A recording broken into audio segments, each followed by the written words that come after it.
हार्दिक, वरुण, सर्वेश प्रजापति, दीपक यादव, मेरे नन्हे मुन्ने प्यारे बच्चों, आप सभी का स्वागत है इस सेशन में। आप सभी का स्वागत है इस क्लास में। मेरे प्यारे बच्चों, आप सभी को नमस्कार। सप्तऋषि मंडल, रणधीर, रवि, मीना, सर्वेश प्रजापति, मोहित, सेवा, मेरे नन्हे मुन्ने प्यारे बच्चों, आप सभी को नमस्कार। आप सभी का स्वागत है इस सेशन में। आइए मेरे बच्चे आगे बढ़ते हैं और क्वाड्रिलेटरल में आज हम सीखने जा रहे हैं रेक्टेंगल, आयत सीखने जा रहे हैं। आपके मन में जो भी डाउट होगा रेक्टेंगल से रिलेटेड, आज वो सारे डाउट दूर करेंगे। आयत आप जानते हैं एक ऐसी फिगर होती है जिसका हर एक एंगल 90 डिग्री होता है। हर एक एंगल 90 डिग्री होता है। जैसे इनका क्या कसूर वे, कसूर वे, कसूर वे, तो आयत का हर एक कोण 90 डिग्री होता है। हाँ है ना, पहली चीज तो ये। दूसरी चीज ये कि आयत की आमने सामने की भुजाएं बराबर होती है, ये ब्रैकेट कहलाती है। मेरे प्यारे बच्चों, अगर मुझे इसका पेरीमीटर निकालना है, परिमाप निकालना है, तो L plus L 2L B plus B 2B, तो दो कॉमन ले लेंगे तो आंसर आएगा twice of L plus B। अगर मेरे प्यारे बच्चों इसका मुझे एरिया निकालना है तो एरिया हो जाएगा लेंथ इंटू ब्रेड्थ। बहुत शानदार, जानदार, जबरदस्त, जिंदाबाद। हाँ जी। अब अगर मेरे प्यारे बच्चों मुझे इसका डायगोनल निकालना है,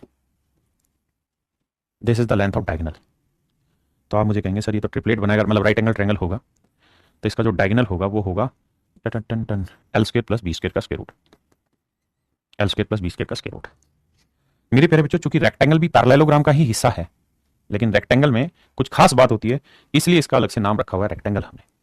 मेरे प्यारे बच्चों, इसके डायगोनल जो होते हैं ना, वो एक दूसरे को बाइसेक्ट करते हैं, दो बराबर हिस्सों में बांटते हैं, लेकिन इसके डायगोनल एक दूसरे को 90 डिग्री पे नहीं काटते। आपको याद रखने की जरूरत नहीं है, बस महसूस करिए कि अगर मैं इसे छोटा कर दूं तो ये भी रेक्टेंगल है। अब आपको कहीं से भी दूर दूर से ये 90 डिग्री का दिख रहा है, आप कहेंगे नहीं दिख रहा, तो ये तो समझा रहे हैं बाबू कि इसके डायगोनल जो है वो परपेंडिकुलर नहीं काटते, लेकिन आप बाइसेक्ट करते हैं। एक और नई चीज ध्यान रखिएगा कि इसके जो डायगोनल हैं वो इक्वल होते हैं, ABCD। तो भैया AC और BD दोनों डायगोनल की लेंथ बराबर होती है। यह भी ध्यान रखिएगा कि इसके डायगोनल जो होते हैं वो एंगल बाइसेक्टर नहीं होते, ये दोनों कोण बराबर नहीं होते, ये भी ध्यान रखिएगा। ये कहना सोचना भी आपका गलत है मेरे दोस्त, मेरे मित्र, मेरे भाई। ठीक है जी। अब और आगे आते हैं, इसकी प्रॉपर्टी पे आते हैं, पढ़ते कहते हैं डायगोनल इक्वल होंगे, एक दूसरे को बांटेंगे, लेकिन 90 डिग्री पे नहीं करते। For the given equal perimeter of rectangle and square, square has maximum area. इस बात को बड़े ध्यान से समझिए, बड़ा जरूरी है। सवाल में कह रहा है कि अगर किसी सवाल में ये कहे, क्या कह गया ये, कसूर बे, कसूर बे, कसूर बे। अगर मेरे बच्चों सवाल में ये कह दे कि पेरीमीटर ऑफ रेक्टेंगल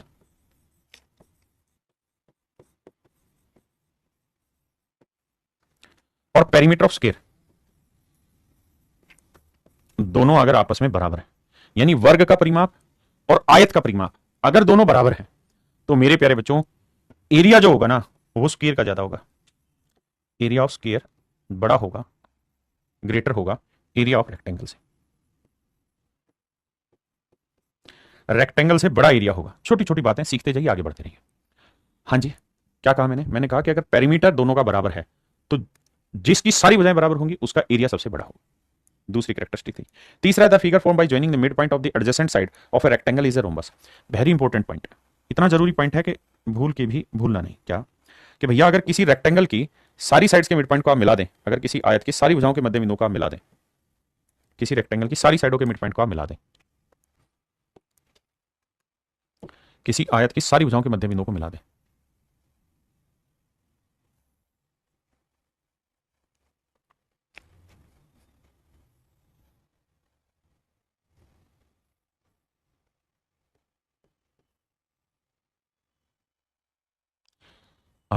कितना मजा आ रहा है खींचने में। तो मेरे प्यारे बच्चों, मैं कह ही रहा हूं कि अगर ABCD एक रेक्टेंगल है,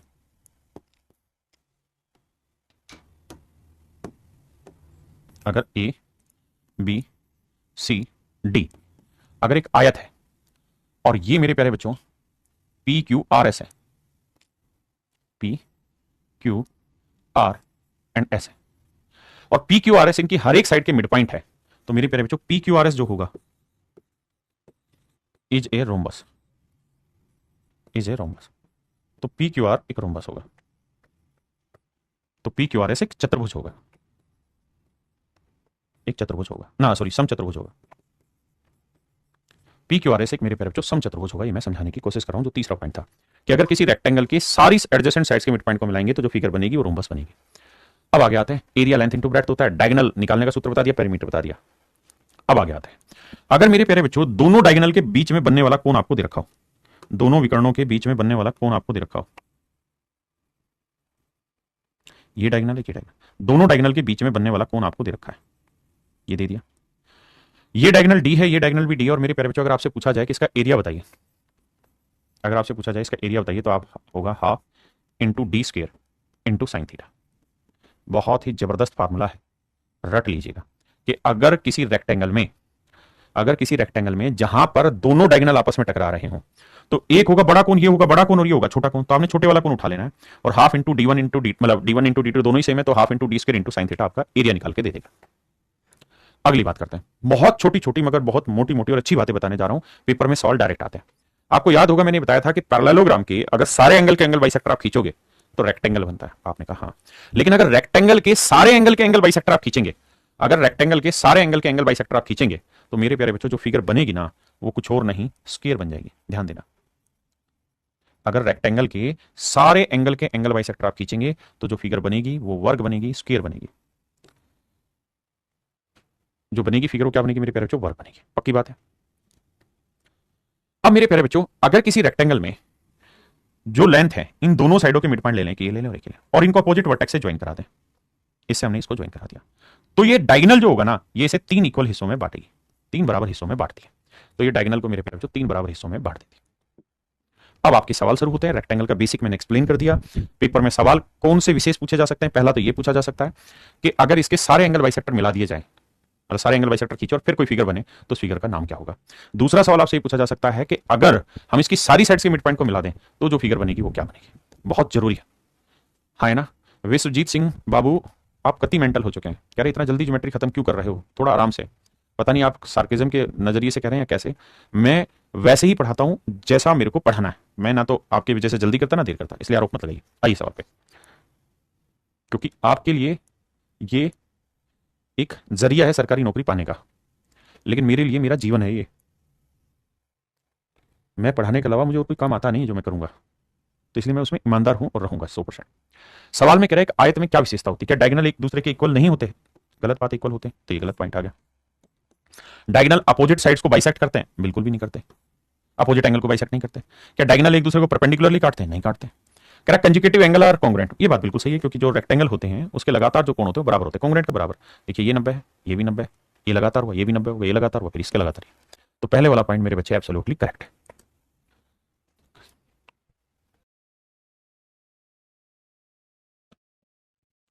देखिए भाई सवाल में कह रहा है कि आयत का क्षेत्रफल 120 वर्ग सेंटीमीटर, एक आयत का क्षेत्रफल 120 वर्ग सेंटीमीटर, आयत की लंबाई 5:6 में बढ़ा दिया जाए। सवाल में कह रहा है कि भाई रेक्टेंगल की लेंथ अगर पहले 5 थी तो अब कर दो 6। लेंथ कह रहा है पहले अगर 5 यूनिट थी तो अब कर दो 6 यूनिट, अब कर दो भाई 6। और कहता है उसकी जो चौड़ाई है ब्रेड्थ जो है वो 3:2 में कम कर दिया जाता है, यानी पहले चौड़ाई 3 थी तो अब चौड़ाई हो गई मेरे प्यारे बच्चों। तो ऐसा मैंने सवाल करा। तो कहता है आयत का नया क्षेत्रफल क्या होगा। तो भाई पहले लंबाई गुना चौड़ाई 5 थी, 15 था एरिया, आपने कहा ठीक है। अब एरिया होगा 6 दूनी 12, तो जो एरिया पहले 15 था अब वो हो गया 12। तो एरिया का रेशियो लेंगे तो 3 चौक 12, 3 5 15, 5:4, यानी एक्चुअल में अगर पहले एरिया 5 था तो अब एरिया है 4। जबकि सच ये है कि शुरुआत में जो एरिया था वो 5 यूनिट नहीं 120 वर्ग सेंटीमीटर था। तो 5 यूनिट 120 वर्ग सेंटीमीटर, 1 यूनिट के लिए बटे 5 करोगे तो आएगा 24। तो 1 यूनिट की वैल्यू 24, तो 4 यूनिट की वैल्यू मेरे प्यारे बच्चों 4 गुना 24, 24 चौक 96, 96 वर्ग सेंटीमीटर। ये मेरा आंसर होगा।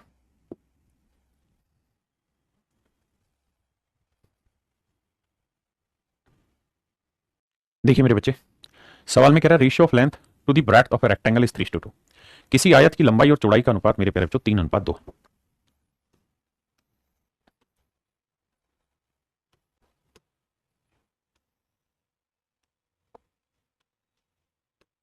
कहता है लेंथ और ब्रेड्थ का रेशियो 3:2 है, यानी लेंथ 3 है तो ब्रेड्थ है 2। सवाल में कह रहा है कि मान लीजिए ये 3x है तो ये 2x है।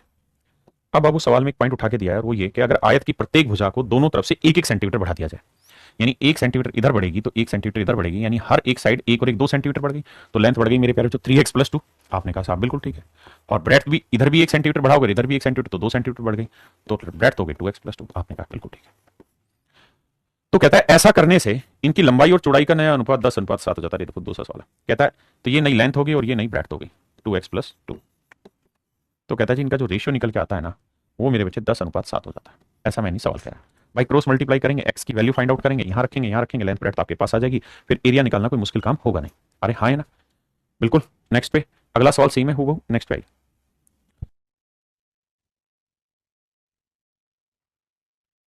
देखिए मेरे भाई, सवाल में कह रहा है area of a rectangle is 240 centimetre square. कहता है किसी आयत का जो क्षेत्रफल है मेरे प्यारे जो 240 वर्ग सेंटीमीटर है। The sum of length of a diagonal and length of rectangle is 5 times of its breadth. कह रहा मेरे नन्हे मुन्ने प्यारे बच्चों, ये कोई रेक्टेंगल है, तो कहता है इसका क्षेत्रफल दे रखा है, एक विकर्ण की लंबाई,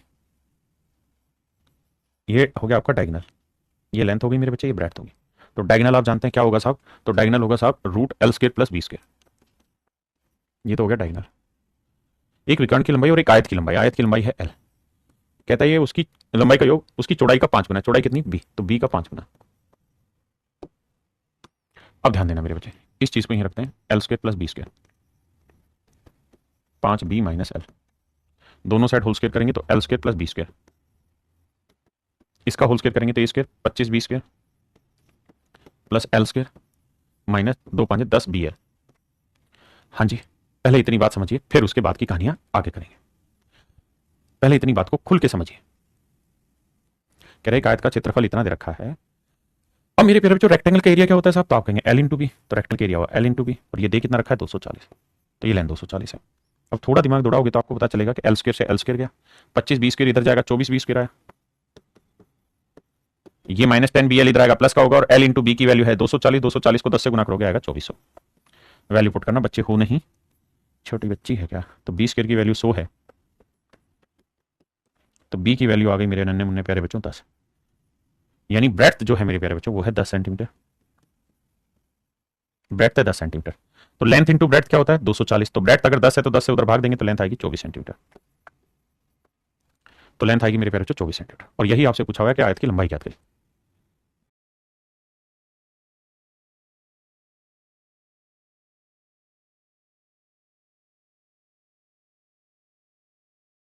देखिए मेरे बच्चे,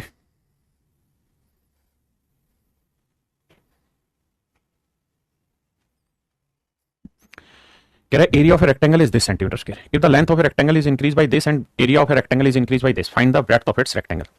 मेरे बच्चों ध्यान से समझिएगा, तो समझाइएगा ना। कहता है ये रेक्टेंगल की लेंथ है, ये ब्रेड्थ है। सवाल में कहता है इसका एरिया दे रखा है 2250 मान लीजिए। अब कहता है अगर रेक्टेंगल की लेंथ बढ़ा दे 5, तो नई लेंथ हो गई l+5। ब्रेड्थ में कह रहा कोई छिड़कानी नहीं कर रहे हैं, तो कह रहा है जो एरिया है वो पहले से 225 वर्ग सेंटीमीटर बढ़ जाता है, तो यानी पहले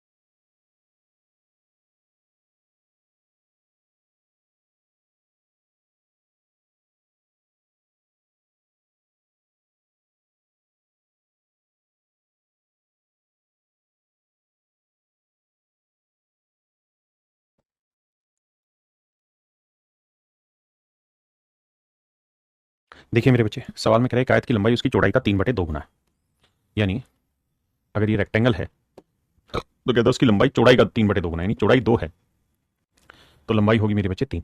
अब कहता है दोनों में इंक्रीज हो रहा है, तो इसे 2x ले लो, इसे 3x।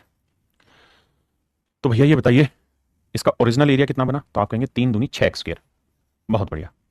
अब कह रहा है कि अगर लेंथ में भी 5 सेंटीमीटर बढ़ा दिया जाए तो नई लेंथ हो जाएगी 3x जमा 5, और कहता है ब्रेड्थ में 5 सेंटीमीटर घटा दिया जाए तो 2x जमा 5, 2x माइनस 5, तो ये होगा नया एरिया, है ना। और सवाल में कह रहा है जो नया एरिया है वो ओरिजिनल एरिया से 115 वर्ग सेंटीमीटर कम है, इससे 115 वर्ग सेंटीमीटर कम ओरिजिनल से। तो इन्हें गुना करेंगे 3 दूनी 6x स्क्वायर, 3×5 15x, 5 दूनी 10x, और 5×5 25। ये तो मेरे बच्चे हर हाल में कैंसिल होगा ही होगा, मैटर वही बचता है बीच वाला। तो देखो 10 में से 15 आ गया -5x, और 25 उधर जाएगा तो प्लस का होगा, तो ये आएगा कितना 95 या 90, 90 बचा, माइनस का माइनस से माइनस, एक्स की वैल्यू आई 18।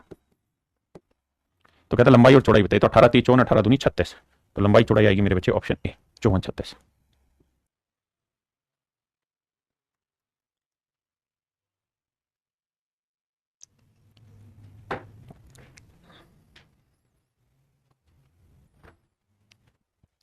देखिए मेरे बच्चे, सवाल में कह रहा है कि आयत का क्षेत्रफल इतना वर्ग सेंटीमीटर, इसकी लंबाई इतनी बढ़ा दें, चौड़ाई 1 सेंटीमीटर घटा दें। कह रहा भैया ये कोई रेक्टेंगल है बाबू। कहता है ये इसकी लेंथ है, ये इसकी ब्रेड्थ है। अब कहता है कि अगर लास्ट लाइन को पढ़ना, नहीं लास्ट को छोड़ो, लंबाई एल है और चौड़ाई बी है, तो कह रहा है अगर लंबाई में 4 सेंटीमीटर बढ़ा दिया जाए तो L+4 और चौड़ाई में 1 सेंटीमीटर घटा दिया जाए तो B-1। तो पहले एरिया कितना था, L इंटू बी। अब सवाल में कह रहा है कि अब इसका जो क्षेत्रफल है वो 40 वर्ग सेंटीमीटर बढ़ जाता है। बहुत बढ़िया जी। देखो यार, L को B से गुना करोगे कट जाएगा, मीन है L को -1 से करोगे -L आया, और समझ रहे हो ना, और फिर 4 को B से करोगे +4 भी आया, और 4 को -1 से करोगे -4 आया, और बराबर है 40। तो -L + 4B बराबर आया 44। पहली चीज इतनी बात समझिए, फिर आगे की लड़ाई लड़ेंगे।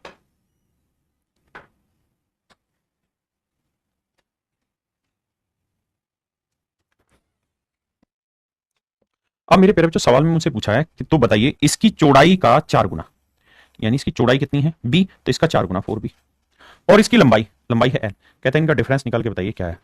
तो इनका डिफरेंस आ रहा है, गलत क्यों आ रहा है मेरा, 4B - L 44 आएगा यार।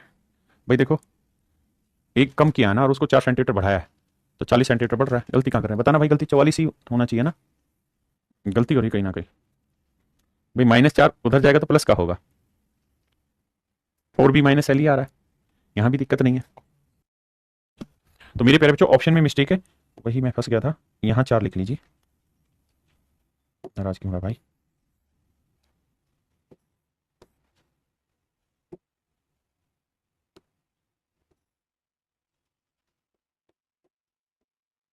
तो आंसर होगा मेरे बच्चे 44 centimetre, that is absolutely correct. ठीक है जी, आइए नेक्स्ट।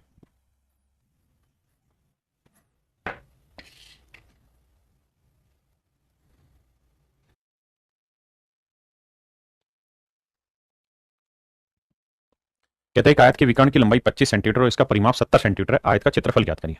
मेरे प्यारे बच्चों, पेरीमीटर जो होता है रेक्टेंगल का, वो होता है twice of length plus breadth, twice of length plus breadth. ये है मेरे प्यारे बच्चों 70, तो लेंथ प्लस ब्रेड्थ 70 को 2 से भाग देंगे आएगी 35, बिल्कुल ठीक है। अब कह रहा है कि इसका विकर्ण की लंबाई, तो विकर्ण की लंबाई होती है L² + B² का स्क्वायर रूट। ये है मेरे प्यारे बच्चों 25। मोटी बात करें तो L² + B² बराबर होगा किसके, 25 के वर्ग के। हट, 25 के वर्ग के। आपने कहा ठीक है। अब मेरे बच्चों आप क्या किया करो, यहां पे आप ट्रिपलेट चेक कर लिया करो, और कुछ नहीं। ट्रिपलेट कैसे, कि भाई ऐसा ट्रिपलेट ढूंढिए जिसकी सबसे बड़ी साइड हो 25। तो आप कहेंगे सर 7 24 25 सेट होता है, मान ली बात है। लेकिन अब ये भी देखिए क्या लेंथ प्लस ब्रेड्थ का जोड़ 31 आ रहा है, 7 24 25 तो नहीं आ रहा सर, नहीं आ रहा, तो इसका मतलब ये ट्रिपलेट गलत है। फिर और कौन सा ट्रिपलेट, सर एक ट्रिपलेट होता है 15 20 25। भाई एक होता है 7 24 25, 7 और 24 का जोड़ 31 वहां दे रखा है, L + B दे रखा उसने 35, तो मुझे 35 बैठाना। तो 15 + 20 कितना हुआ, तो सर 35 सेट हो गया। तो इसका मतलब एक लेंथ को 15 ले लो, उसको 20 ले लो, कह रहा क्षेत्रफल ज्ञात करो, तो 15 × 20 कितना आया मेरे बच्चे, 300। यानी हमें महज क्या करना है, उस चीज में छोटी सी समझ तैयार करनी।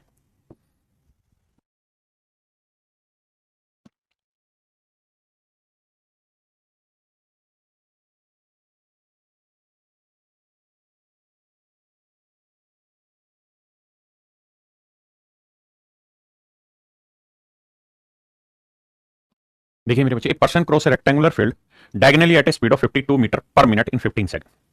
कहता है जी एक आदमी है, वो बेसिकली डायगोनली चलता है एक रेक्टेंगुलर फील्ड में, यानी यहां से यहां जा रहा है, डायगोनली जा रहा है। लेकिन किस स्पीड से जा रहा है, वो जा रहा है जी 52 मीटर पर सेकंड की स्पीड से, 52 मीटर पर मिनट की स्पीड से, माफ करिएगा। और कितनी देर में पार कर लेता है इस डिस्टेंस को, कहता है जी 15 सेकंड में। तो मेरे प्यारे बच्चों 15 सेकंड है। अब आप ये बात समझते होंगे, ये है मीटर पर मिनट, ये है सेकंड, तो यहां मिनट है, यहां सेकंड है, तो इसको सेकंड मिनट बनाएंगे तो 60 से भाग देंगे, 15 × 15 15 चौको 60, 1/4 मिनट। देखिए बहुत सारे बच्चे टाइम एंड डिस्टेंस जिन्होंने पढ़ा होगा वो इसको बहुत अच्छे से समझ गए होंगे, जिन्होंने नहीं पढ़ा वो थोड़ी देर के लिए बात मान लीजिए। डिस्टेंस का फार्मूला होता है स्पीड इनटू टाइम। तो 52 की स्पीड से आपने 1/4 मिनट में दूरी चली, तो मेरे प्यारे बच्चों क्या चली, 13। इसका मतलब मेरे भाई ये वाली जो डिस्टेंस है, ये वाली डिस्टेंस है 13 मीटर। हाँ जी।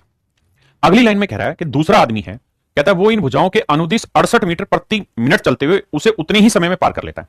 कहता है भाई एक आदमी ने यहां से चलना शुरू किया, तो एक तो तरीका था यहां पहुंचने का कि भाई डायगनली चला जाए। दूसरा बेचारा भोला आदमी था, वो रस्ते रस्ते चलता रहा, वो यहां आया, फिर यहां से राइट एंगल मुड़ा, फिर यहां पहुंचा। तो जो राइट एंगल मुड़ा वो किस स्पीड से चल रहा था भैया? वो चल रहा था साहब 68 मीटर पर मिनट के अकॉर्डिंग, पर मिनट की स्पीड से। कहता टाइम इसने भी उतना ही लिया, कहता है एट द सेम टाइम, कहता उतने ही समय में, उतने ही समय में मेरे प्यारे बच्चों एक कहानी हुई। तो 15 ही सेकंड में बटे 60 करेंगे तो 1/4 मिनट में। तो भैया डिस्टेंस कितना ट्रेवल किए हैं? तो भैया 68 की स्पीड से 1/4 मिनट में 17 मीटर, यानी मेरे प्यारे बच्चों ये लेंथ है और ये ब्रेड्थ है। तो सवाल में हमें ये कह रहा है कि भाई लेंथ प्लस ब्रेड्थ है 17 मीटर। आपने कहा जी ठीक है। अब मेरे प्यारे बच्चों आपको लगाना होगा यहाँ ट्रिपलेट। क्या लगाना होगा जी? ट्रिपलेट। कैसे लगेगा भाई ट्रिपलेट? तो साहब ट्रिपलेट ऐसे लगेगा, ट्रिपलेट ऐसे लगेगा, ट्रिपलेट ऐसे लगेगा मेरे प्यारे बच्चों। कैसे लगेगा यार? कि भाई ऐसे ऐसी 3 भुजाएं ढूंढो ट्रिपलेट की जिसकी सबसे बड़ी भुजा हो 13, लेकिन जो छोटी भुजाएं हैं उनका जोड़ हो 17। तो आप कहेंगे सर बहुत ही सिंपल है, 5 12 13, 5 12 13। तो छोटी साइड 5 होगी, बड़ी साइड 12 होगी। बहुत बढ़िया। आप कह रहे जी एरिया निकालो, तो 12 5 60, तो आंसर होगा 60 वर्ग मीटर। आंसर हो जाएगा मेरे बच्चे 60 वर्ग मीटर। हाँ जी, तुम भी तब आंसर दे रहे हो जब मैं निकाल चुका हूं। करिए।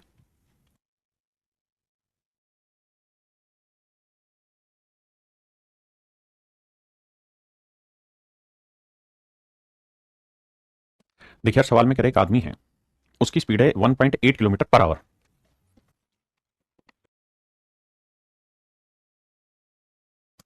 और कह रहा है जी 18 मिनट में 3 चक्कर लगा देता है। अगर मेरे प्यारे बच्चों एक बात समझने की है, 18 मिनट में अगर वो 3 चक्कर लगा रहा है तो एक चक्कर कितनी देर में लगाएगा? तो आप कहेंगे साहब 6 मिनट में। यानी इस स्पीड से मेरे प्यारे बच्चों 6 मिनट में वो कुछ कमाल कर देगा। भैया या तो स्पीड को बदलो किलोमीटर पर आवर से मीटर पर मिनट में, या फिर क्या करो टाइम को बदलो पर आवर, मर्जी आपकी। अब जिन्होंने टाइम एंड स्पीड पढ़ा होगा, मुझे उम्मीद है कि उनको ये बात बहुत अच्छे से समझ में आती होगी कि 1.8 किलोमीटर पर आवर को मीटर पर सेकंड में बदलना है तो हमें 5/18 से गुना करना चाहिए। मुझे नहीं पता, आपको पता है? नहीं पता? नहीं पता तो मार दो बोलिए। 18 से काटोगे 0.1 आया, गुना करोगे तो 0.5 आया, यानी 0.5 मीटर पर सेकंड उसकी स्पीड है। हाँ जी, ये बना दिया मैंने मीटर पर सेकंड में उसको। हाँ जी, अगर आप मिनट में ही रखना चाहते हैं या किलोमीटर में डालने रखना चाहते हैं तो किलोमीटर में डालिए। तो फिर इसे घंटे में बनाइए तो बटे 60 से भाग देंगे, क्योंकि 1 मिनट में ना 60 मिनट में 1 घंटा होता है। तो यह आया 1/10 घंटा। डिस्टेंस क्या होगी मेरे प्यारे बच्चों? Speed into time. स्पीड है 1.8 किलोमीटर, टाइम है 1/10 घंटे, तो यह है 0.18 किलोमीटर। 0.18 किलोमीटर। आपने कहा ठीक है। अब सारी कहानी मीटर में चल रही तो मीटर में बना लेते हैं। अब भाई 1 किलोमीटर में कितने मीटर होते हैं, या इतना ही रखिए, तो ये आएगा 118/10 और 1 डेसिमल हटाएंगे बटे 100। ये इतने किलोमीटर डिस्टेंस है, ये 1 किलोमीटर में होते हैं 1000 मीटर, तो मीटर बनाना है तो 1000 से गुना, तो 2 जीरो से 2 जीरो, तो आंसर आया 180 मीटर। इसका मतलब मैं ये कह सकता हूं कि इसका जो पेरीमीटर है वो 180 मीटर है। पेरीमीटर का सूत्र होता है twice of length plus breadth. सवाल में खुदा ही कह रहा है कि इसकी लंबाई और चौड़ाई का अनुपात 5:4 है, यानी लंबाई 5 है तो चौड़ाई 4 है। तो पेरीमीटर कितना हुआ मेरे बच्चे? तो आप कहोगे 5 और 4 9x, 9 दूनी 18x, पेरीमीटर हुआ साहब 18x। और डिस्टेंस कितनी, मतलब पेरीमीटर है कितना? 180, तो x की वैल्यू आई 10। तो एक्चुअल में जो लेंथ है वो है 50 और जो ब्रेड्थ है वो है मेरे बच्चे 40। अब कहता है एरिया बताइए, तो एरिया होता है लेंथ इंटू ब्रेड्थ, वो हो जाएगा 2000 वर्ग मीटर। शांति से पढ़ेंगे तो धीरे धीरे मेरे प्यारे बच्चों सारी बात समझ में आएगा।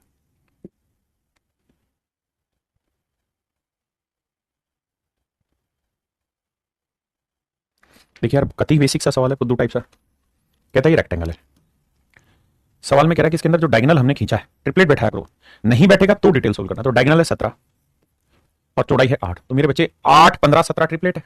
पाइथागोरस से निकालेंगे तो हाँ सर 8 15 17 रेशियो आ गया। अब 15 यूनिट दे रखी है 45, तो 1 यूनिट की वैल्यू 3, तो 8 दी है 24। तो इसका मतलब मेरे प्यारे बच्चों लंबाई है 45 तो चौड़ाई है 25 24, तो एरिया पूछा है तो 45 गुना 24 गुना करना होगा। ये मेरे प्यारे बच्चों मेरा आंसर होगा 1080। 1080 गुना करने में दिक्कत है तो ऐसे कर लिया करो, 45 को कैसे करें, 9 गुना 5 कर दे, मतलब अनेकों तरीके। 45 का डबल क्या होता है 90, इसका मैंने डबल कर दिया, इसका आधा कर दो, 12 में 108 हो जाएगा काम।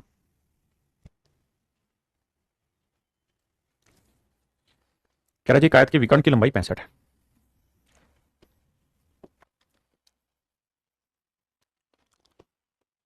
एक आयत के विकर्ण की लंबाई 65 सेंटीमीटर, इसका परिमाप 170 है। अगर परिमाप 170 है तो परिमाप होता है twice of length plus breadth. ये 170 है मेरे बच्चे, तो तय है कि काटोगे तो लेंथ प्लस ब्रेड्थ निकाल दोगे। सर कितनी आएगी? सर लेंथ प्लस ब्रेड्थ आएगी 2 8 16 और 2 5 10 85।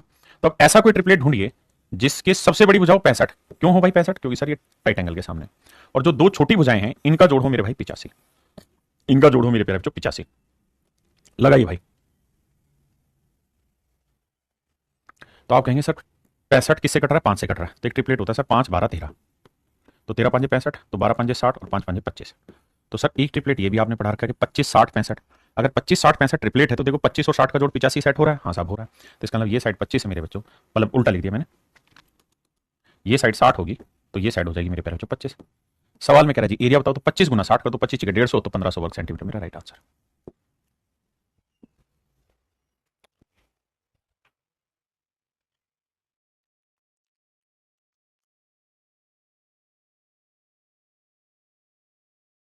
देखिए मेरे बच्चे,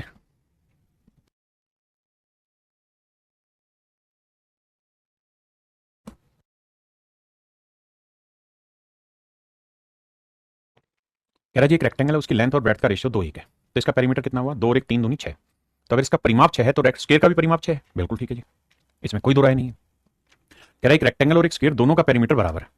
आयत की दो आसन भुजाओं की लंबाई का अनुपात 1:2 है, तो इसका पेरीमीटर निकालेंगे, 2 2 4 और 2 6 हुआ। तो 6 को यहां बराबर बराबर हिस्सों में बांटेंगे, तो 4 हिस्सों में बांटेंगे तो हर एक हिस्से की वैल्यू आएगी 3/2।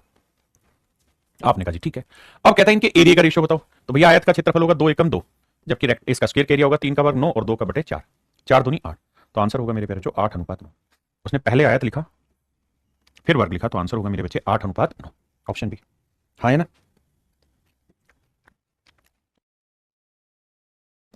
देखिए मेरे बच्चे, ये तो बात आपने पैरेललोग्राम में ज्योमेट्री में भी सीखी थी कि भैया अगर आप डायगोनल रेक्टेंगल में डायगोनल खींचते हैं, अगर इस तरीके से आप रेक्टेंगल में डायगोनल खींचते हैं तो 4 त्रिभुज बने, और मजे की बात यह है कि चारों ही त्रिभुजों का जो क्षेत्रफल है वो बराबर होगा।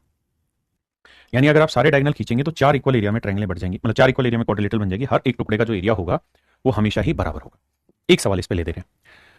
अब आपने ये कहा, क्या कहा साहब, हमने मिला दिया डायगोनल। अगर डायगोनल मिला दी मेरे प्यारे बच्चों, तो हमने ये चीज समझी कि इसे 4 इक्वल एरिया में बांटा जा सकता है। अब कह रहा है एल एम एन ओ इनके मध्य बिंदु है, तो एल एम एन ओ का जो क्षेत्रफल होगा वो पूरी क्वाड्रिलेटरल के एरिया का क्या होगा। पता नहीं किस मोड़ पे नारायण मिल जाए। आओ, मैं मानता हूं कि भाई पूरी क्वाड्रिलेटरल का जो एरिया वो 16 यूनिट है। थोड़ी देर ध्यान देना, पूरी क्वाड्रिलेटरल का यानी ए बी सी डी का एरिया 16 है। याद आई चीज। तो यहां से 2 हिस्सों में बांट दिया, यहां से 2 हिस्सों में बांट दिया, तो ये एरिया 4 होगा, ये 4 4 4। अरे बोलो भाई, बताया कि नहीं बताया। अगर मैं बीचों बीच एक लाइन यहां खींच दूं, एक लाइन यहां खींच दूं, तो ये एरिया 4 4 4 4 4 में ये एरिया 2, ये एरिया 2, ये एरिया 2, ये एरिया 2। भूल गए, ये सिखाई थी टाइप ज्योमेट्री में एक मैंने, कंस्ट्रक्शन वाली 2, ये भी 2। अब मुझसे पूछा कि इस वाली ट्रायंगल के ना इस वाली क्वाड्रिलेटरल का एरिया बताइए, तो ये हो जाएगा आधा, यानी पूरी रेक्टेंगल के एरिया का आधा हो जाएगा। ऑप्शन सी मेरा राइट आंसर।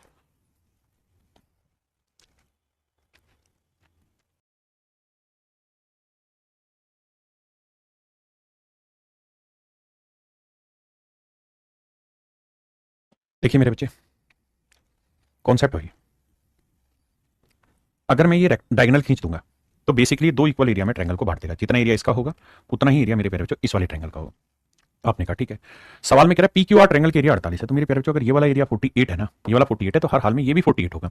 यानी अगर कोई आपसे पूछे पूरी रेक्टेंगल के एरिया कितना होगा, तो 48 दूनी 96 वर्ग सेंटीमीटर होगा।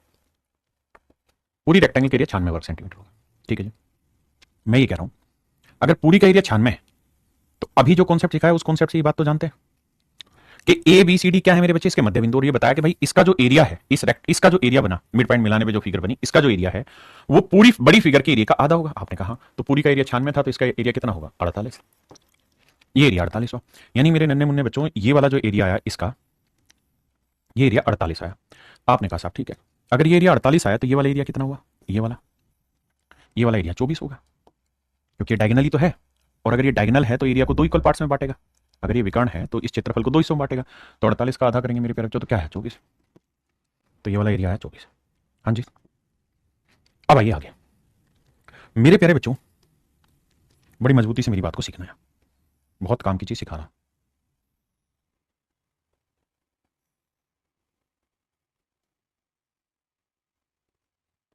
मेरे बच्चे, इस पॉइंट को मैं कहीं पे भी ले लूं,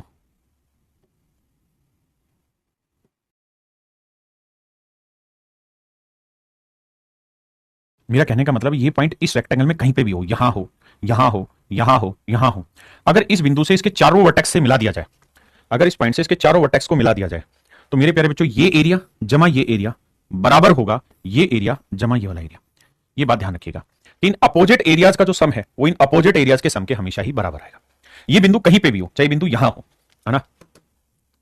चाहे मैं कोई रेक्टेंगल यहां बना लूं, और अब मेरे बच्चे अगर मैं आपको कहूं यहां पे लेके आओ सारी को,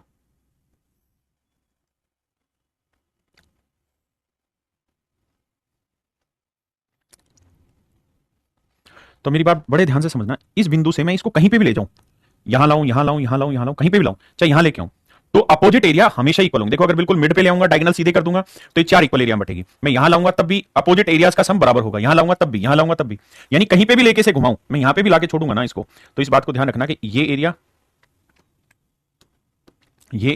जमा ये एरिया बराबर होगा ये एरिया जमा ये एरिया। ये मैं अल्टीमेटली आपको समझाना चाह रहा हूं। सवाल लीजिए, करिए। सवाल में कह रहा है दी गई आकृति में त्रिभुज एओडी सीओडी एबीओ का क्षेत्रफल, एओडी इसका एरिया रखा है 8, सीओडी का एरिया 12 और एओबी का एरिया रखा है 16। तो कहता है इसका एरिया बताओ। तो भैया 12 और 16 का जोड़ कितना बना? 28। तो ये 8 है तो नेचुरली 20 लेना होगा, तभी 28 बनेगा, तभी मेरे प्यारे बच्चों 28 बनेगा, अदरवाइज बनेगा ही नहीं। अब यही कहानी लेंथ पे, अभी तक मैं एरिया पे ले रहा था। अगर मेरे बच्चे ये ओ पॉइंट इस रेक्टेंगल में कहीं पर भी है, तो इस साइड की लेंथ का स्क्वायर जमा इस साइड की लेंथ का स्क्वायर बराबर होगा इस साइड की लेंथ का वर्ग जमा इस साइड की लेंथ का वर्ग, यानी एओ स्क्वायर प्लस ओसी स्क्वायर बराबर होगा ओबी स्क्वायर प्लस ओडी स्क्वायर, ओबी स्क्वायर प्लस ओडी स्क्वायर, ओए स्क्वायर प्लस ओसी स्क्वायर, ये हमेशा बराबर होगा। करिए भाई।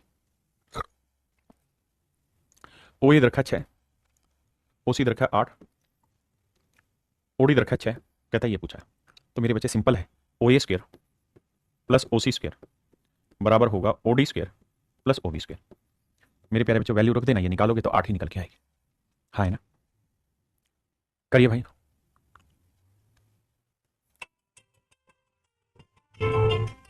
करिए। अब मेरे बच्चों इसकी लेंथ निकालनी है, तो क्या होगा? इसका वर्ग जमा इसका वर्ग बराबर इसका वर्ग जमा इसका वर्ग, तो 3 का वर्ग जमा 5 का वर्ग बराबर होगा 4 का वर्ग जमा ओडी का वर्ग। ओडी की लेंथ मेरे प्यारे, ना ये क्या था? क्यूडी। तो क्यूडी की लेंथ मेरे प्यारे बच्चों हमें निकालनी है, सिंपल सोल्व करके खत्म करेंगे कहानी। अब आइए, सेम यही चीज रहेगी। ये जो बिंदु है मेरे बच्चे, ये बिंदु इसके अंदर भी हो सकता है,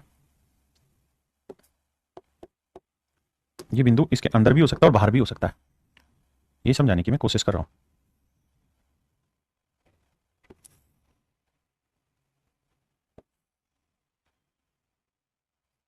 ये पॉइंट इसके अंदर भी होगा तब भी सारा खेल वही चलेगा मेरे बच्चे, यहां होगा तब भी खेल वही चलना है, यहां होगा तब भी वही खेल चलना है, यहां होगा तब भी वही खेल है, यहां होगा तब भी वही, यहां होगा तब भी वही, तो उससे फर्क नहीं पड़ेगा मेरे बच्चे। तो नियम यहां पे भी वही रहेगा कि ओ ए स्क्वायर यानी ए और सी को मिलाना है, तो ओ ए स्क्वायर प्लस ओ सी स्क्वायर बराबर होगा ओडी स्क्वायर प्लस ओबी स्क्वायर। क्लियर है जी? सेम ही कहानी होगी, लगाइए। देखिए मेरे भाई, कह रहा कोई रेक्टेंगल है, ये इसके वर्टेक्स है मेरे बच्चों ए बी सी डी, कह रहा है ओ यहां ओ, कहते हैं इसके बाहर कहीं कोई बिंदु है ओ, मैं कह रहा हूं बाहर मारो गोली, आप अंदर ही ले लो ओ, कौन हमारा बिगाड़ देगा? तो हमें पता है कि ओ ए स्क्वायर प्लस ओ सी स्क्वायर बराबर होगा ओबी स्क्वायर प्लस ओडी स्क्वायर। तो मेरे बच्चों सेम ही सवाल है, ओ ए की लेंथ 5 है, ओबी की लेंथ 6 है, ओसी की लेंथ 9 है, सोल्व करना और मेरे प्यारे बच्चों ओडी की लेंथ हमें निकाल देनी। कुछ नया नहीं है सवाल में, वो पॉइंट अंदर हो बाहर हो कोई फर्क नहीं पड़ता। देखिए यार, ये चीजें मैं आपको आज नहीं समझाने वाला हूं, क्योंकि ये चीजें आपको समझा चुका हूं पहले, और अगर आप बदतमीजी करेंगे तो मजा नहीं आएगा। देखना मेरे बच्चे, ये आपको याद होगा ये चीज कि अगर इसी बेस पे मैं एक ट्रायंगल यहां बनाऊं या मैं एक ट्रायंगल यहां बनाऊं, तो मैं ये ट्रायंगल कहीं पे भी बनाऊंगा तो ये डायगोनली भी बनाऊंगा ना, तो भी इसका एरिया पूरी रेक्टेंगल के एरिया का आधा होगा। याद है कि भूल गए? पैरेललोग्राम में भी सेम ही चीज होनी, रोम्बस में भी सेम ही चीज होनी, स्क्वायर में भी सेम चीज होनी, यानी मैं यहां रखूं ये बिंदु, यहां रखूं, यहां रखूं, यहां रखूं, यहां रखूं, हर हाल में मेरे बच्चे ये आधा ही होगा। ये पॉइंट कितने बच्चों को याद है? ये मैंने समझा रखा, मैं दोबारा नहीं एक्सप्लेन करूंगा। बताइए। कहता पी क्यू की वैल्यू, अबे यार रुक, पी क्यू की वैल्यू 24 है भाई, बिल्कुल ठीक है, क्यू आर की वैल्यू 16 है। तो कहता है इस ट्रायंगल का एरिया बताइए। तो मेरे बच्चे कितना आसान है, पूरी रेक्टेंगल का एरिया निकालो, 24 गुना 16 होगा, और उसका आधा कर दो तो इस ट्रायंगल का एरिया निकल के आ जाएगा यार, इसमें क्या दिक्कत है?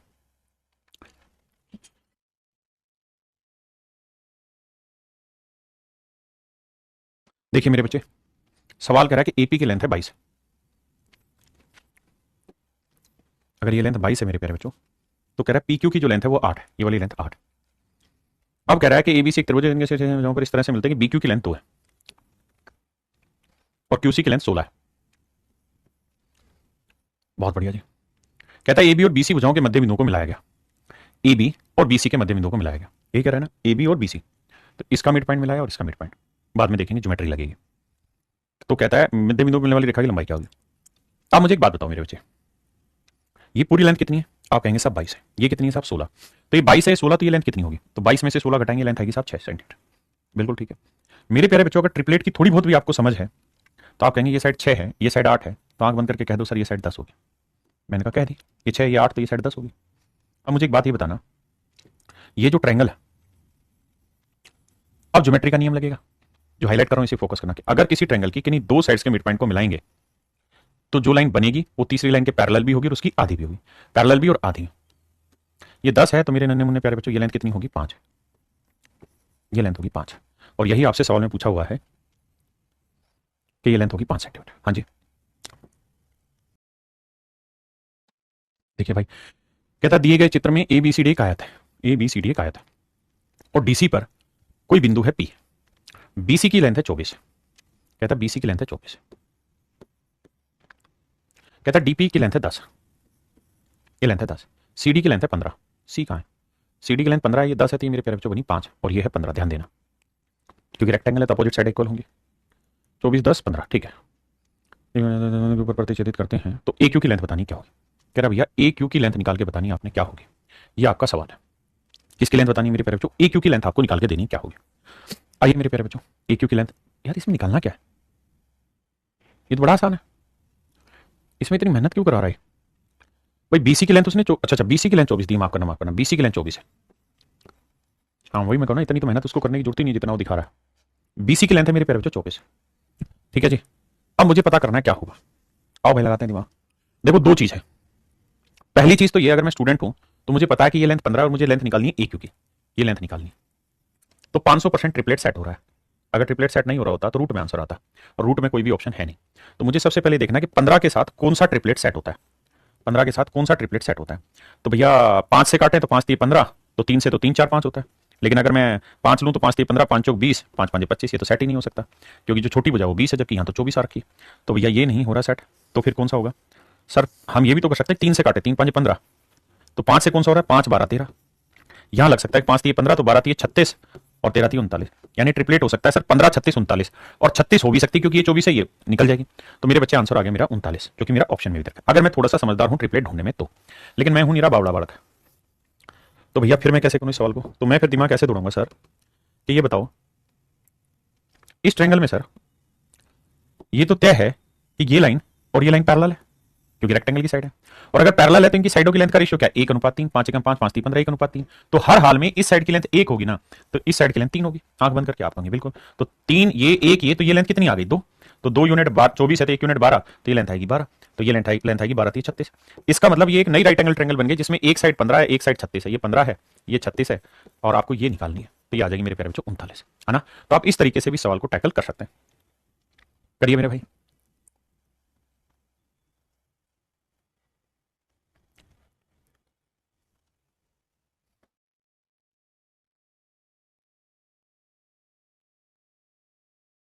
देखिए मेरे प्यारे बच्चों ABCD एक आयत है, भुजा AB तथा BC का अनुपात 3:2 है। ये लेंथ 3 है मेरे प्यारे बच्चों, तो सवाल में कह रहा है ये लेंथ 2 है, ऐसा मैं नहीं सवाल कर रहा। PB का मध्य बिंदु है, कहता है ये इसका मिड पॉइंट है, तो साइन CPB बताना है, साइन CPB बताना है, साइन CPB साइन थीटा बताना है, और ये वाला एंगल है थीटा मेरे प्यारे बच्चों। आप कहें ठीक है सर कहां दिक्कत है इसमें निकालना। अब मुझे ये बताओ सर ईमानदारी से एक बात है, सवाल ने कहा कि ये लेंथ 3 है तो ये 2 है, बिल्कुल ठीक है। ये 3 है, ये मिड पॉइंट है, तो ये कितनी आई? 3/2 आई, बिल्कुल ठीक बात है। सर साइन थीटा मुझे निकालना है, तो साइन थीटा होता है परपेंडिकुलर अपॉन हाइपोटेन्यूज, तो परपेंडिकुलर हो गया, ये हाइपोटेन्यूज चाहिए। तो हाइपोटेन्यूज कैसे निकलेगा साहब? तो हाइपोटेन्यूज निकलेगा 2 का वर्ग 4 जमा 3/2 का वर्ग 9/4, 4 का वर्ग 16, 16 9 25, 25 का वर्गमूल हुआ 5 और 4 का वर्गमूल हुआ 2, तो हाइपोटेन्यूज आया 5/2। तो साइन थीटा होता है मेरे प्यारे बच्चों परपेंडिकुलर अपॉन हाइपोटेन्यूज, तो परपेंडिकुलर हुआ 2 और हाइपोटेन्यूज हुआ 5/2। 2 पलट के ऊपर जाएगा तो 2 दूनी 4/5, तो मेरे प्यारे बच्चों मेरा राइट आंसर होगा 4/5।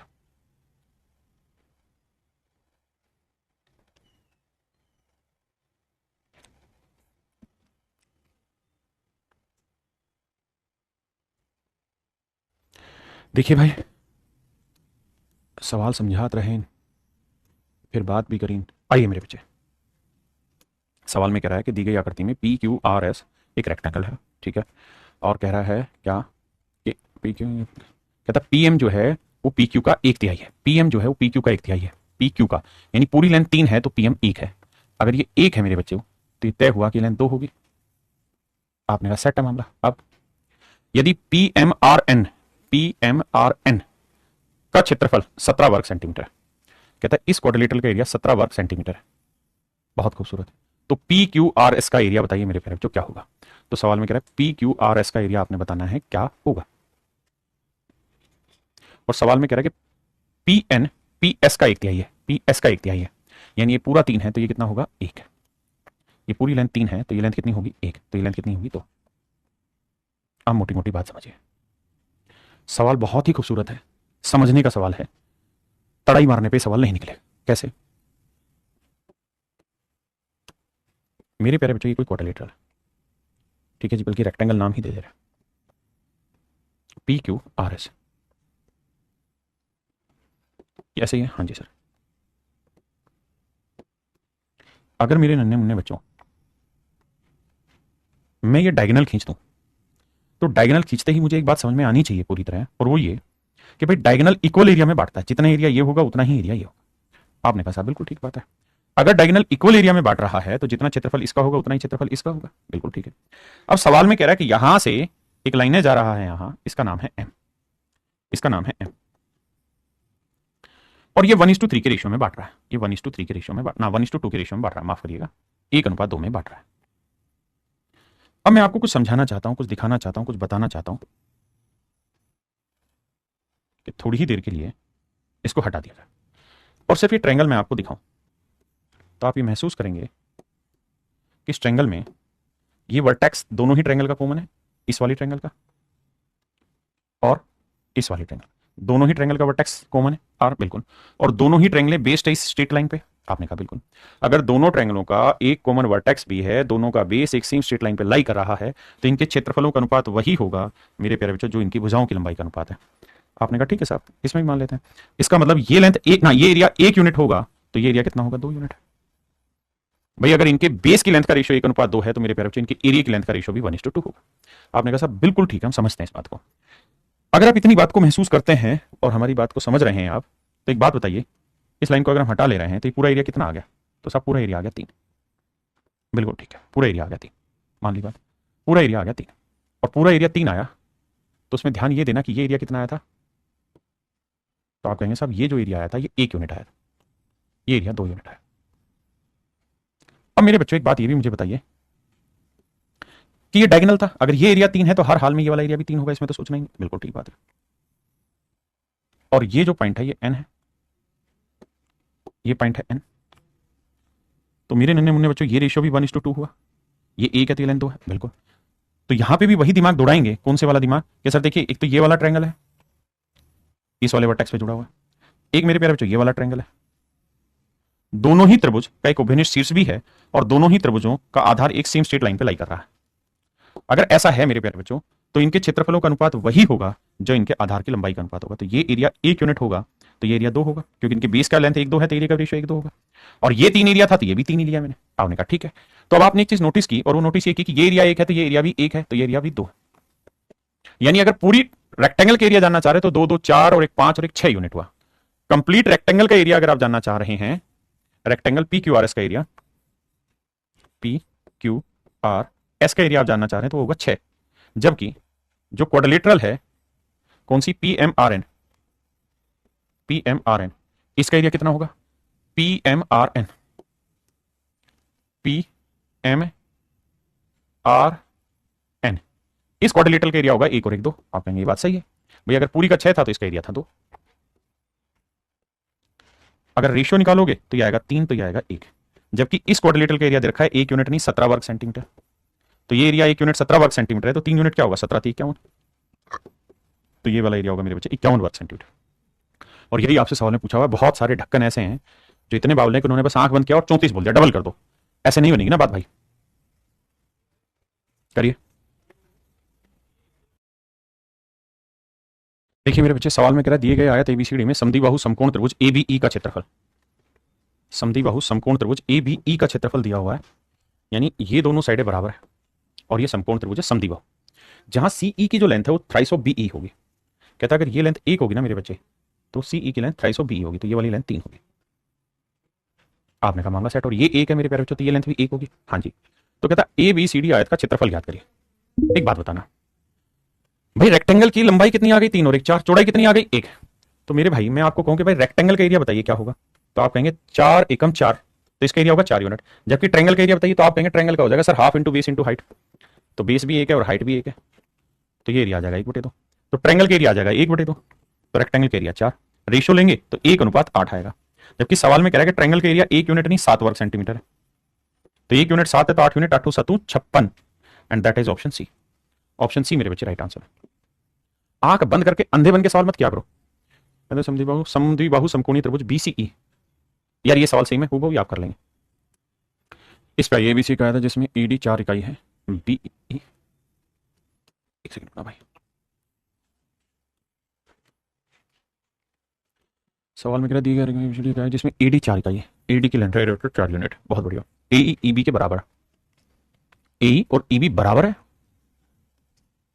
अगर एई और ईबी बराबर है तो इसका मतलब ई मिड पॉइंट हुआ, AE and EB are equal, EF perpendicular to DB, no issue, and half of DE. सवाल में कह रहा है कि ईएफ जो है वो डीबी के लंबवत है और डीएफ की आधे के बराबर है। सवाल में ये कह रहा है कि भाई ईएफ की जो लेंथ है ना वो डीएफ की आधी के बराबर है, और डीएफ के आधे के बराबर है, यानी ये लेंथ अगर 2x होगी तो ये वाली लेंथ x होगी। त्रिभुज डीईएफ का एरिया दे रखा है उसने 5 वर्ग इकाई, कहता है ये वाला एरिया दे रखा है मेरे प्यारे बच्चों 5। अब मुझे एक बात बताना यार, अगर ये वाला एरिया 5 दे रखा है, पहले एक बार फिगर पढ़ लो, जो मैं समझा रहा हूं क्या वही चीजें, कुछ और चीजें कहना चाह रहा है सवाल।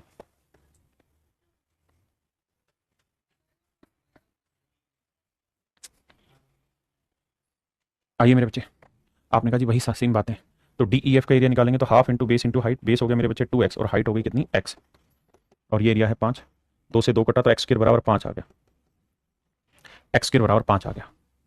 अब मेरे प्यारे बच्चों मैं आपसे कहूं कि यार ये वाली साइड की लेंथ निकाल के बताओ मुझे, तो आप कहोगे देखो साहब अगर x स्क्वायर की लेंथ 5 है तो x की लेंथ कितनी आ गई √5, बिल्कुल ठीक है। अब सर एक राइट एंगल ट्रायंगल है, एक राइट एंगल ट्रायंगल है, इस राइट एंगल ट्रायंगल में ये वाली जो लेंथ है ये है √5, ये है 2 √5, और ये वाली लेंथ बताइए कितनी होगी। तो भैया निकालेंगे 2 का वर्ग 4 5 20, और ये √5 5, तो 20 और 5 25, 25 का वर्गमूल 5, यानी ये वाली लेंथ आई मेरे बच्चों 5। आपने कहा साहब ठीक है ये वाली लेंथ आई 5 यूनिट।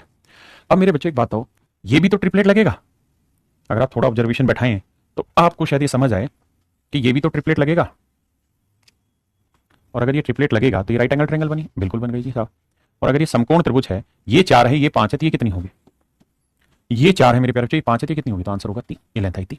और चूंकि उसने खुद ही कह दिया है कि ई मिड पॉइंट है तो ये 3 है, तो मेरे बच्चों ये लेंथ भी कितनी होगी 3, तो इसका मतलब रेक्टेंगल की लेंथ कितनी होगी 6, और ब्रेड्थ कितनी होगी मेरे प्यारे बच्चों 4, तो एरिया होता है 4 6 24, यानी लेंथ इंटू ब्रेड्थ, तो आंसर होगा मेरे प्यारे बच्चों 24। Option B is your correct answer, option B मेरे प्यारे बच्चों करेक्ट आंसर। हाँ जी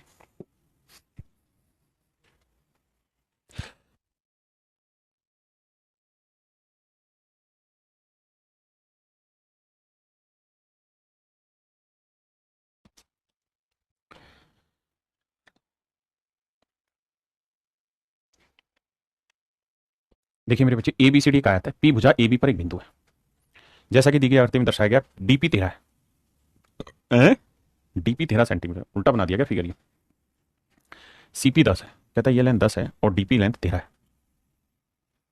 ये लेंथ 13 बल्कि बना ही देते हैं यार, हमारे कौन से नोट खर्च हो रहे हैं इसमें बनाने में, बना देते हैं भाई, DP 13 बता रहा है, BP 6, बहुत बढ़िया भैया। अब तो AP की लंबाई याद करिए क्या होगी, आओ मेरे भाई, बड़ा ही आसान, ये तो तय है कि रेक्टेंगल है तो ये 90 डिग्री बनाएगा, ये भी 90 डिग्री बनाएगा, ये भी तय है कि यहाँ ट्रिपलेट फॉलो करा ही देंगे हम, क्योंकि ये साइड 6 है तो ये वाली साइड 8 हो जाएगी, और ये साइड 10 दे रखी है, तो अगर ट्रिपलेट फॉलो हो रहा है बाबू तो ये साइड आएगी 8, और रेक्टेंगल है तो ये 8 है तो ये भी 8 होगी। अब ये निकालनी हमने AP, निकाल देंगे भाई पाइथागोरस थ्योरम लगा के, 13 का वर्ग 169, 8 का वर्ग 108 का वर्ग 64, √105 मेरा आंसर है, ऑप्शन ए मेरे प्यारे बच्चों करेक्ट आंसर।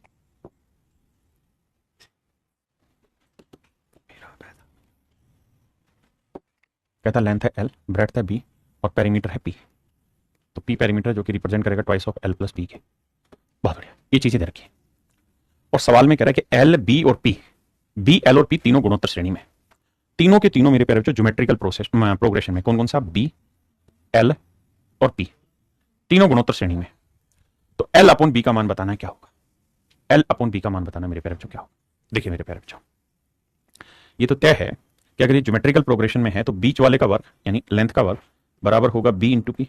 आप कहेंगे बिल्कुल ठीक है, ये तो ज्योमेट्रिकल प्रोग्रेशन का रिलेशन है। पहले इतनी बात समझिए फिर आगे बताऊं। अब आइए मेरे भाई, क्योंकि अब मेहनत जारी है। देखिए मेरे बच्चे, एल स्क्वायर जो होगा वो बराबर होगा किसके, बी इंटू पी। और पेरीमीटर की वैल्यू क्या है मेरे बच्चे, twice of L plus B. आपने कहा ठीक है सर, तो एल स्क्वायर यहीं रखते हैं। देखिए मैं सबको एल और बी में ला रहा हूं क्योंकि मुझे एल और बी का ही रेशियो चाहिए। L square twice of B L और प्लस में बी स्क्वायर, वो भी डबल, क्योंकि टू बी को इससे क्या इससे क्या, तो ये एल स्क्वायर। अब करें क्या मेरे बच्चों, ये आ गया माइनस टू बी एल और यहां है टू बी स्क्वायर। और समस्या ये है कि ये कुछ परफेक्ट स्क्वायर तो फार्मूला तब बनाया जब यहां बी स्क्वायर आए, तो मैं अपनी तरफ से एक बी स्क्वायर यहां पे भी जोड़ लेता हूं, अपनी तरफ से एक बी स्क्वायर यहां जोड़ लेता हूं। इसका मुझे फायदा ये मिला कि ये मेरा परफेक्ट होल स्क्वायर हो गया एल माइनस बी का होल स्क्वायर, और ये हो गया मेरे बच्चे थ्री बी का होल स्क्वायर, मतलब थ्री बी स्क्वायर बना। और थ्री बी स्क्वायर को हम लिख लेते हैं रूट तीन बी का स्क्वायर। जब कंपेयर करने जाओगे तो एल माइनस बी बराबर आएगा रूट तीन बी। मुझे एल और बी में रिलेशन चाहिए, तो रूट तीन बी, ये बी उधर जाएगा माइनस का नहीं प्लस का हो जाएगा। अब आप समझ ही गए होंगे, यहां से बी कॉमन ले लेंगे तो आ जाएगा रूट थ्री प्लस वन। हमें चाहिए एल अपॉन बी था, तो आंसर आया root three plus one upon one. तो root three plus one upon one ये मेरा आंसर हुआ। Root three plus one is to one मेरे पेरे मेरा करेक्ट आंसर हुआ। करेक्ट आंसर हुआ जी।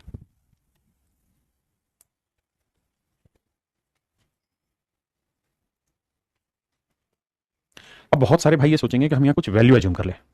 मेरे प्यारे बच्चों, वैल्यू एज्यूम करने में दिक्कत एक ही आएगी कि सीधे सीधे नंबर पे वैल्यू एज्यूम होगी नहीं, क्योंकि आपको लेंथ और ब्रेड्थ दोनों एज्यूम करनी है और फिर पेरीमीटर उसके अकॉर्डिंग निकालना, और फिर बी एल और पी तीनों के तीनों क्या आने चाहिए मेरे प्यारे बच्चों, ज्योमेट्रिकल प्रोग्रेशन में आने चाहिए।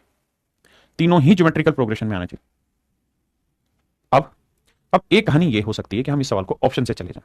भाई अगर मैं लेंथ को दो मान लूं, ध्यान देना मेरी बात को सुनना, अगर मैं लेंथ को दो मान लूं, लेंथ को दो मान लूं, तो हमें पता है कि L square equal to B into P होगा। अगर मैं लेंथ को दो मान लूं तो दो का वर्ग चार, तो ब्रेड्थ एक होगी, और पेरीमीटर क्या होगा, लेंथ जमा ब्रेड्थ का डबल, दो एक तीन, तीन का डबल छह, क्या बराबर आया, नहीं, हटा दो, ऑप्शन गलत है।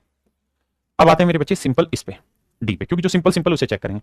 अगर लेंथ दो है तो दो का वर्ग चार, तो ब्रेड्थ कितनी है, रूट तीन, और पेरीमीटर क्या होगा, तो आप कहेंगे पेरीमीटर होगा लेंथ जमा ब्रेड्थ का डबल, तो लेंथ जमा ब्रेड्थ करेंगे दो जमा रूट तीन, इसका डबल करेंगे तो चार जमा दो रूट तीन, चार जमा दो रूट तीन, मल्टीप्लाई करके कभी भी चार के बराबर नहीं आएगा। अब मेरे बच्चे अगला ऑप्शन ट्राई करो, बी और सी में से।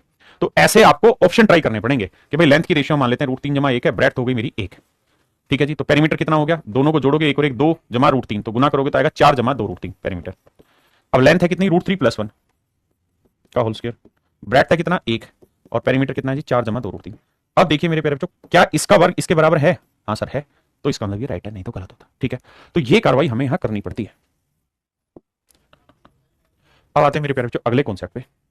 अगला कॉन्सेप्ट क्या है कि अगर आपको किसी रेक्टेंगल में, रेक्टेंगुलर पार्क हो और उसमें आपको लेंथ दे रखी हो, आपको उसकी ब्रेड्थ दे रखी हो, और फिर आपको सवाल में ये कह दे कि भैया हमने इसके अंदर एक रास्ता बनाया, इसके अंदर एक रास्ता बनाया, ये वाला इसके अंदर एक रास्ता बना दिया, ये इसमें एक रास्ता बनाया, और जो रास्ता बनाया ना मेरे प्यारे बच्चों, ये x मीटर चौड़ा रास्ता बनाया, यानी ये लेंथ x है, यहां से भी देखोगे तो ये वाली लेंथ भी x ही है, ये वाली लेंथ भी मेरे प्यारे बच्चों x है, ये वाली लेंथ भी x है। अगर मेरे प्यारे बच्चों अंदर की तरफ रास्ता बनाया हुआ है तो क्या करेंगे, तो भैया पहले पूरी बड़ी रेक्टेंगल का एरिया निकालेंगे, उसमें से छोटी का एरिया घटा देंगे। छोटी का एरिया क्या होगा, भाई लेंथ l थी, x यहां से गया, x यहां से गया, तो ये लेंथ आ गई l माइनस टू एक्स। ऐसी ब्रेड्थ x यहां से गया, x यहां से गया, तो ये आया b माइनस टू एक्स। तो बड़ी रेक्टेंगल में से छोटी रेक्टेंगल का एरिया घटाओगे तो ये आपके पास डायरेक्ट ही सूत्र आ जाएगा कि भैया कहां गया सूत्र, ये सूत्र आ जाएगा मेरे प्यारे बच्चों, नहीं ये नहीं, ये कि एरिया ऑफ पाथ के रास्ते का जो क्षेत्रफल है वो twice of width of path, यानी जितनी रास्ते की चौड़ाई है उसको दो से गुना करना है, गुना में ब्रैकेट में l जमा b माइनस टू एक्स आएगा, l जमा b माइनस टू एक्स आएगा, l जमा b माइनस टू एक्स आएगा, हाँ जी। और पेरीमीटर जो होगा उसमें क्या करना होगा, अंदर वाले का पेरीमीटर लेना होगा प्लस बाहर वाले का पेरीमीटर लेना होगा। बाहर वाले का तो twice of l plus b, अंदर वाले का हो जाएगा ये वाला twice of l minus two x plus b minus two x. उसे जब जोड़ोगे तो आंसर निकल के आएगा मेरे बच्चे four times of l plus b minus two x. ऐसे ही मेरे नन्हे मुन्ने प्यारे बच्चों, अगर रास्ता आपका बाहर की तरफ बनाया जाए, यानी कुल मिला के मोटी बात ध्यान से समझना कि ये लेंथ दे रखी है और ये ब्रेड्थ दे रखी है आपको, और इस बार कहे कि रास्ता इसके बाहर बनाया, पहले किसी प्लॉट के अंदर रास्ता बना रहे थे, इस बार हम बना रहे हैं किसी प्लॉट के बाहर का रास्ता। तो जब हम बाहर की तरफ रास्ता बनाएंगे x मीटर चौड़ा, तो अंदर बना रहे थे तो ये वाली चीज माइनस में थी, बाहर बना रहे हैं मेरे प्यारे बच्चों तो ये वाली चीज आएगी प्लस में, twice of x into L plus B plus two X. और अगर पेरीमीटर पूछा जाए तो four times of L plus B plus two X, L plus B plus two X. देखिए अंदर बाहर दोनों का कहानी समझाता हूं। अगर अंदर बनाया है तो हो जाएगा क्या, L plus B, 4 × L + B -2x। अगर बाहर की तरफ बना रहे हैं तो +2x, अंदर बना रहे हैं तो एरिया में -2x आएगा, बाहर की तरफ बना रहे हैं तो एरिया में +2x आएगा, बस ये डिफरेंस है। ठीक है जी। एक भाई कह रहा प्रूफ करिए। अबे ढक्कन इसे प्रूफ में है ही क्या यार, हद है, कति बावड़े बालक हो गए तुम तो। मान लो ये कोई रेक्टेंगल है, इसकी ये लेंथ है, ये ब्रेड्थ है, मैं कहूँ यार इसका एरिया बताओ क्या होगा, तो आप कहेंगे L × B। अब मैं कहूँ यार इसके अंदर मैंने एक रास्ता बना दिया, ये रास्ता बना दिया, ये मैंने इसके अंदर एक रास्ता बना दिया ऐसे करके, तो भैया ये x मीटर चौड़ा है, अंदर की तरफ बनाया, ये भी x मीटर चौड़ा है, तो इसकी लेंथ कितनी आ गई अंदर वाली रेक्टेंगल की, L - 2x। ऐसे ये भी x मीटर चौड़ा है, ये भी x मीटर चौड़ा है, तो ये आएगी मेरे प्यारे बच्चों B - 2x। पक्की बात है। ये ध्यान देना अंदर की तरफ बना है, तो इस वाली रेक्टेंगल का एरिया आएगा क्या, L - 2x इंटू में B - 2x। अब जब सोल्व करोगे तो आएगा LB माइनस L को B से करेंगे LB, L को 2x से करेंगे -2xL -2xB और प्लस में 4x2। जब माइनस अंदर जाएगा तो ये माइनस होकर खत्म, ये प्लस हो जाएगा, ये प्लस हो जाएगा और ये माइनस हो जाएगा। तो होना क्या है कि पूरे में x यहाँ पे भी है, यहाँ पे भी, यहाँ पे भी, दो दो दो, तो 2x कॉमन आ जाएगा, तो यहाँ बचेगा L + B और -2x है। अब आपको शायद समझ में आ गया हो गया शैनी सरोज के प्रूफ कैसे होता है, लेकिन उसकी जरूरत नहीं, फंडे पे आइए क्योंकि वो फंडा काम आना है। आइए, तो कह रहा है एक आयताकार मैदान की लंबाई और चौड़ाई दे रखी है, इसके अंदर चारों ओर, इसके अंदर, ये शब्द बहुत जरूरी है, कहता है जी इसके इंटरनल में, इनसाइड अंदर की तरफ इसके एक रास्ता बनाया गया है। बहुत बढ़िया। अगर मेरे भाई इसके अंदर एक रास्ता बनाया गया है, तो यदि रास्ते का क्षेत्रफल इतना है तो रास्ते की चौड़ाई याद करिए। तो अंदर अगर बनाओगे, इनसाइड बनाओगे, तो उसका एरिया होगा twice of x into L + B -2x। अब 2x है, L की लेंथ की वैल्यू 38 और ब्रेड्थ की 32, 38 जमा 32 करेंगे तो 70 आएगा और -2x है, और ये एरिया है भाई 600 का। अब ध्यान देना, 2 से काटोगे 300 आया, पूरे में से 2 कॉमन आ रहा है, आप कहेंगे आ रहा है, 2 एकम 2, या मत काटो, बाद में बताता हूँ स्टेप, वरना फिर कहोगे प्रूफ करो। अब यहां से 2 कॉमन आ जाएगा, बिल्कुल आ जाएगा, तो यहाँ क्या बचा, 35 - x बराबर 300। 2 से फिर काटोगे 150 आएगा। अब कुल मिला के कहानी आई x गुना 35 - x बराबर है 150। अब मेरे प्यारे बच्चों, आपको कुल मिला के देखना है, ध्यान ध्यान से सुनना, क्या देखना है भाई आपको, कि रास्ते की चौड़ाई क्या हो, यानी x की वैल्यू क्या हो कि इन दोनों का प्रोडक्ट 150 आ जाए। करते हैं जी कोशिश, ऑप्शन से उठाइए भाई, ऐसे 2 नंबर ढूंढिए जिनका मल्टीप्लीकेशन तो हो 150 और उन्हें जोड़े तो आए 35। तो आप कहेंगे एक 5 ले लो, एक 30 ले लो, 5 3 15 30 हो गया, 30 और 5 35, तो x की वैल्यू आ गई 5, 35 में 5 गया 30, सेटिस्फाई हो गया, सेटिस्फाई हो गया तो विड्थ आ गई 5, वो ना फिर क्वाड्रेटिक इक्वेशन। कह जी आयताकार मैदान की लंबाई और चौड़ाई इतनी इतनी, इसके अंदर चारों ओर एक समान चौड़ाई का रास्ता बनाया, यदि रास्ते का क्षेत्रफल इतना तो रास्ते की चौड़ाई याद करिए। तो मेरे प्यारे बच्चों सूत्र होगा twice of x into L + B, तो 160 में 45 जोड़ा 205 -2x और बराबर है मेरे बच्चे 1000। अब हमें x का वैल्यू निकालना है। देखिए बाबू, देखिए हमें जाना बाद में भी ऑप्शन से है, तो हम चाहें तो पहले भी ऑप्शन ट्राई कर सकते हैं। ठीक है, कैसे, अगर हम x की वैल्यू 2.5 ले लेते हैं, तो 2.5 को 2 से गुना किया 5 और 2.5 को 2 से गुना किया 5, 200 में 5 गया 200 आया, और 5 गुना 200 आ गया 1000। तो सबसे आसान फंडा के ऑप्शन से जाइए और रेगुलेट कर दीजिए सवाल को। ठीक है जी, ये आगे बाहर की ओर, अभी तक मैं सवाल पढ़ा था अंदर की ओर, है ना, ये बाहर की ओर है, बाहर की ओर है तो ध्यान रखना +2x आएगा। तो देखिए भाई, सवाल में कह रहे हैं आयत की लंबाई और चौड़ाई इतनी मीटर दे रखी है, बाहर की ओर बना, तो आंसर होगा 2x into L + B + 2x। तो रास्ते का एरिया हो जाएगा 2, x की वैल्यू है मेरे प्यारे बच्चों 2.5 मीटर, लेंथ है कितनी 45, ब्रेड्थ है कितनी 25, तो यह 5, ये रहा 45 जमा 25 कितना आया 70, और ये 5 75, तो 5 5 25, 5 7 35 और 2 37। तो मेरे नन्हे मुन्ने प्यारे बच्चों, पहली बात तो ये कि एरिया आएगा 375, ना माफ करना, पहले पहले उसने पेरीमीटर पूछा फिर एरिया, तो एरिया 375 यहाँ है।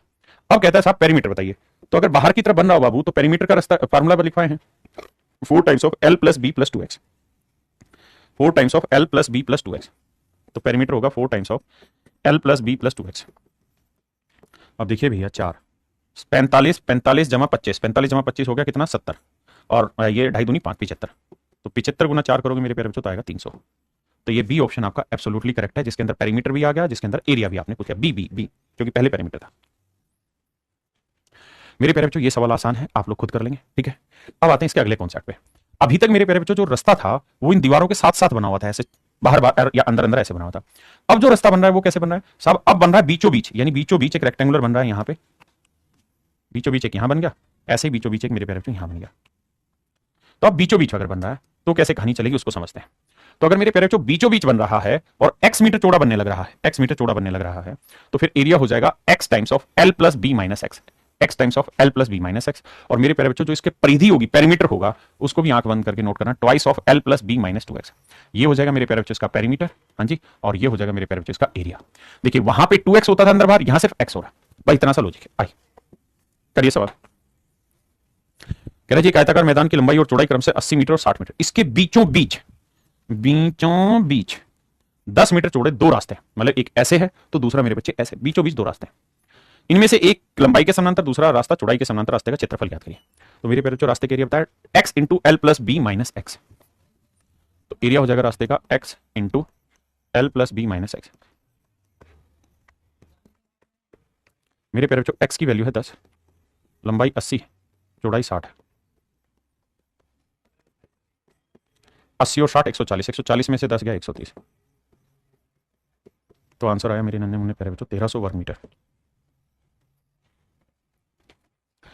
तो मेरे नन्हे मुन्ने प्यारे बच्चों एरिया आया 1300 वर्ग मीटर।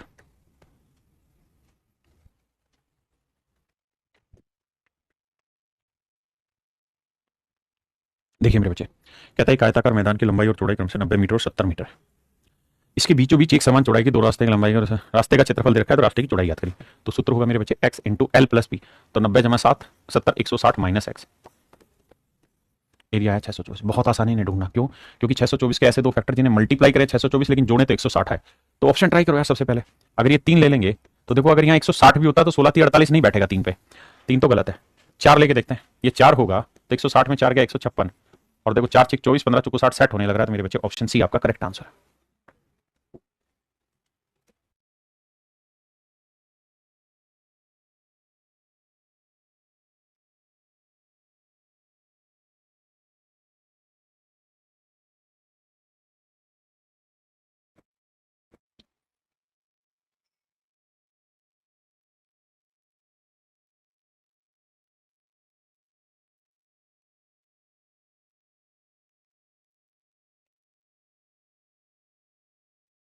देखिए मेरे भाई, the width of the path around a square field is 4.5 metre. कहता है एक वर्गाकार मैदान है।